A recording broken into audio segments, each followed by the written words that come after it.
بتاؤ. السلام علیکم حضور. وعلیکم السلام. میرا نام صبیہ شاہدہ ہے اور میرے والد کا نام کہاں سے مبارک بول ہے. رہی ہو تم ہو؟ اچھا. اور میرے والد کا نام مبارک احمد شاہد صاحب ہے. میرا پہلا سوال ہے حضور سوائے قرآن مجید کے باقی سب کتابیں انبیاء کی وفات کے بعد لکھی گئی ہیں، کیا ان کتب کو الہامی کتابیں کہہ سکتے ہیں؟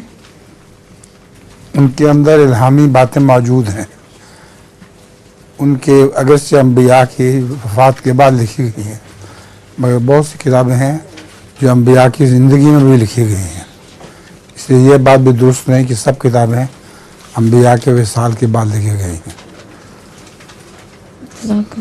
اور ان میں سے جو خصوصاً پیشگوئیاں ہیں وہ جب تک پوری نہ ہوں وہ محفوظ رہتی ہیں. باقی کتاب کی جو عبارتیں ہیں ان میں رد و بدل ہو جاتا ہے. اب حضرت صلی اللہ علیہ وسلم کے متعلق جو پیشگوئی تھی حضرت موسیٰ کو مخاطب کر کے خدا نے فرمایا تھا میں تجھ سے تیرے بھائیوں میں سے ایک نبی برپا کروں گا. یہ بائبل جتنی مرضی تبدیل ہو جائے رسول اللہ صلی اللہ علیہ وسلم کے وقت تک یہ پیشگوئی تبدیل نہیں ہوئی، کیونکہ اس کو دیکھ کر پھر لوگوں نے مسلمان ہونا تھا. جو میرا ایک لطیفہ بھی ہے. ہاں سناؤ. دو میاں بیوی عراق کی جنگ ختم ہو گئی ہے نا، اب لوگ لطیفے شروع کر دیں. دو میاں بیوی کار میں سفر کر رہے ہوتے ہیں.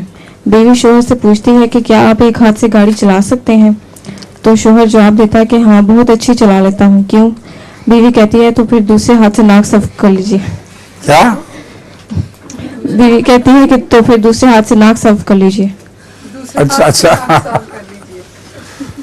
ٹھیک.